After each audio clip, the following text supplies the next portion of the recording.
Hi folks, David Waring here again with InformedTrades.com and our fourth video in a series on the fall of Bear Stearns. From our first three videos, you should now have a good understanding of the basics of what happened to Bear Stearns, a general overview of their business, as well as a good understanding of both sides of the argument as to whether or not the government and or the Fed should have intervened. Now let's take a look at the timeline leading up to the firm's near bankruptcy so we can get an idea of why the government and the Fed stepped in when they did and whether or not we feel like this was the right move. On Monday, March the 10th, rumors began to circulate in the market that Bear Stearns might not have enough capital on hand to meet its obligations. It's not clear where these rumors started from. Some say they were started by hedge funds who were looking to profit from a fall in the stock. But whatever the case, what is clear is that this was the last thing that the already shaky financial markets needed. To try and calm people down and prevent a run on the bank, Bear Stearns that same day issued a press release saying that basically there's no truth to the rumors that were circulated in the market today and that the liquidity position was fine. The next day, on March 11th, Tuesday, the Federal Reserve introduced a new facility which was going to allow investment banks to borrow from the Fed starting on March 27th.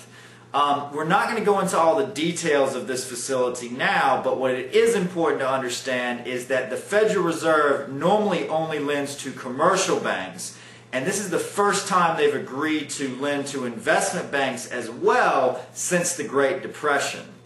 Because the Fed had agreed to do this, many market participants felt that the rumors surrounding Bear Stearns and a lot of other firms would calm down because now those firms have the ability to go to the Fed and borrow money, or were going to have the ability to go to the Fed and borrow money if they got into a short-term cash crunch. Unfortunately for Bear Stearns, however, this did nothing to calm the rumors surrounding their firm, which only intensified to the point which Alan Schwartz, the CEO of Bear Stearns, had to leave an investment conference to do an interview on CNBC and try and calm people down about the situation and basically say again that their liquidity position had not changed and that they expected to meet earnings expectations at their next upcoming earnings event, which was coming shortly. While the stock market initially took this news well, pushing up to $3 a share, what was going on behind the scenes was quite a different story, as Bear Stearns' clients and lenders were all rushing to the firm at the same time to cut off business for fear of being stuck if the firm went bankrupt.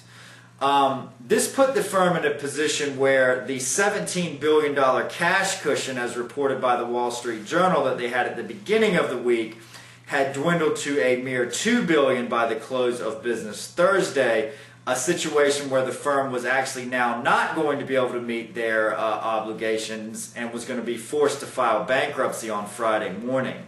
Another point which the Wall Street Journal duly notes here is that Bear Stearns was also due to repay several $billion worth of repo loans the next morning. The repo loan market is a $4.5 trillion market which banks rely on to lend each other money overnight, and is sort of the glue that holds the financial system together, so to speak. So a default by a company the size of Bear Stearns in the repo market